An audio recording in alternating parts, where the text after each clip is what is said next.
Hello नमस्कार, मैं doctor Surendra खंसली ज्योतिष आचार्य ज्योतिष की इस नई श्रृंखला में आपका स्वागत करता हूं। ये है कुंभ राशि।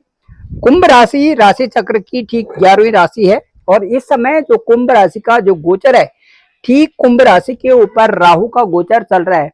राहु का गोचर इससे पहले ठीक आपके सेकंड हाउस में था। सेकंड हाउस में काफी परेशानियां रही।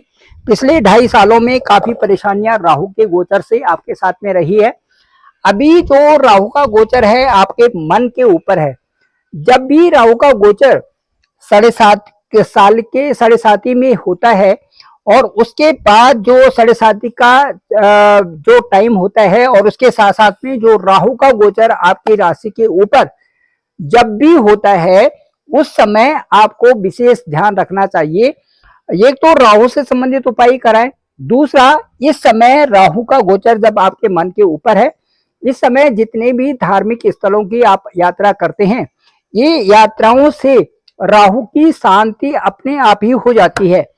इसलिए राहु के जब भी आपके मन के ऊपर गोचर आता है, इसमें भैरव की साधना, साथ साथ में हनुमान चालीसा का 11 बार पाठ करना, सुंदरकांड का पाठ करना, ये आपको तनाव से मुक्ति दे सकता है।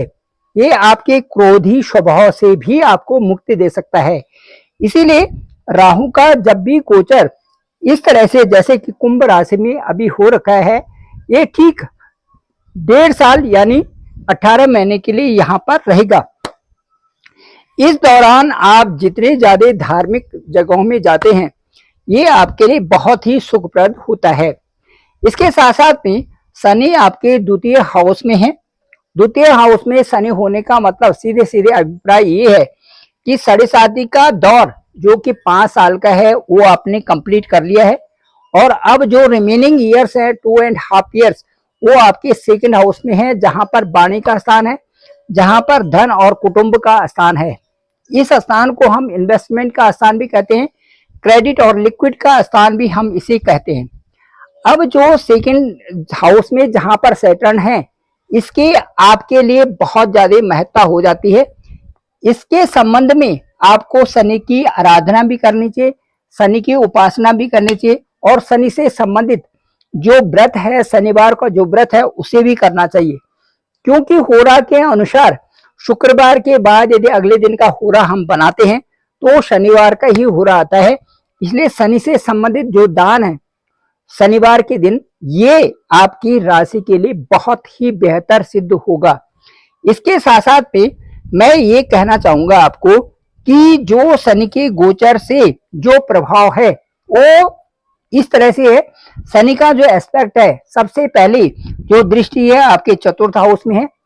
चतुर्थ हाउस से, हालांकि ये चतुर्थ हाउस शुक्र का घर है, इसलिए शनि और शुक्र में मित्रता है।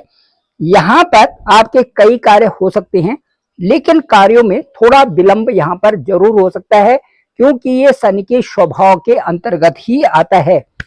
उसके साथ साथ में जो जमीन है, प्रॉपर्टी है, इन सब चीजों में वृद्धि होगी, लेकिन थोड़ा जो उनका वृद्धि का जो सिस्टम है, उसमें थोड़े थोड़े स्लो गति से उसमें वृद्धि होती जाएगी। इसके साथ साथ भी जो शनि का एस्पेक्ट है वो आपके सप्तम हाउस में है।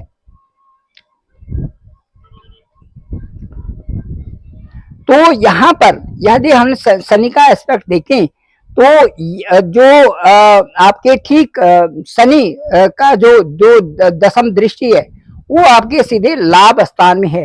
लाभ स्थान का मतलब ये है कि लाभ की जो इनकम की जो हाउस की जो प्रक्रिया है वो उतनी अच्छी नहीं, लेकिन फिर भी क्योंकि ये जुपिटर का घर है और जुपिटर जो इस समय आपके ठीक पंचम स्थान में गोचर कर रहे हैं, इसीलिए जुपिटर के प्रभाव के कारण जो आपको लाभ भी होगा और आपके सोर्सेस जो हैं उनमें भी उन्नति की संभावनाएं बनेगी। फिर भी जो राहु और शनि का जो ये कह सकते हैं कि जो प्रभाव है, उनके अनुसार गति में थोड़ा सा कमी हो सकती है, लेकिन उसके बावजूद भी लाभ की संभावनाएं आपके साथ में बनी रहेंगी। ये इस समय है। इसके साथ साथ में जो मंगल और केतु हैं आपके सप्तम हाउस में, 7th हाउस में है। यदि 7th हाउस में मंगल या केतु होते हैं तो यहाँ पर स्पाउस को परेशानी होती है। यदि आप पति हैं तो पत्नी को, और यदि आप पत्नी हैं तो पति को यहाँ पर परेशानी हो सकती है। इसके साथ साथ में मैं आपको कहना चाहूंगा कि जो राहु से संबंधित, जो असेंडेंट के ऊपर, जो लग्न के ऊपर राहु हैं, इनका परिणाम थोड़ा सा तनाव होना और यहाँ पर क्रोध और जिद्दी स्वभाव यहाँ पर होना, ये दर्शाता है। तो ये था उतरती हुई साढ़े साती। और उसके साथ साथ में जो शनि की आराधना और शनि की उपासना, ये कुंभ राशि वालों के लिए बहुत ही आवश्यक होगा। शनि से संबंधित व्रत भी रखें और शनि से संबंधित दान भी करें। उसके साथ साथ में 11 बार यदि हनुमान चालीसा पढ़ते हैं तो ये भी अपनी दिनचर्या में लाएं, इससे भी आपको बहुत लाभ की संभावनाएं बनेगी। Thank you very much. मैं डॉक्टर सुरेंद्र खंसली, ज्योतिष आचार्य। डिस्क्रिप्शन पे मेरा नंबर है 9868280191। आप डायरेक्ट मुझे कॉल कर सकते हैं, मैं आपका कॉल पिक करूंगा। सबसे महत्वपूर्ण है आपकी कुंडली, आपका होरोस्कोप, और आपके होरोस्कोप में आपकी दशा और अंतरदशा क्या चल रही है, ये महत्वपूर्ण होगा कुंडली के एनालिसिस के लिए। जब हम कुंडली का एनालिसिस करते हैं, सबसे पहले यही देखते हैं कि आपका असेंडेंट क्या है, और उसके बाद जो ग्रह गोचर की स्थिति देखते हैं, और उसके बाद देखते हैं कि आपकी दशा और अंतरदशा इस समय क्या हुई है। नेटाल होरोस्कोप में कहाँ पर कौन से ग्रह बैठे हुए हैं और उनकी कौन से हाउसेज हैं और उनके जो लॉर्ड हैं कहाँ पर बैठे हुए हैं, इससे आपकी कुंडली का एक अच्छा सा विश्लेषण निकलता है। ओवर फोन आपसे बात की जाएगी, मैं स्वयं आपका कॉल पिक करूंगा और आपको इन सब चीजों के बारे में बताऊंगा कि आपकी कुंडली उसमें कब योग अच्छे आ रहे हैं। Thank you very much. आप सभी लोगों का आभार, आप सभी लोगों का बहुत बहुत धन्यवाद।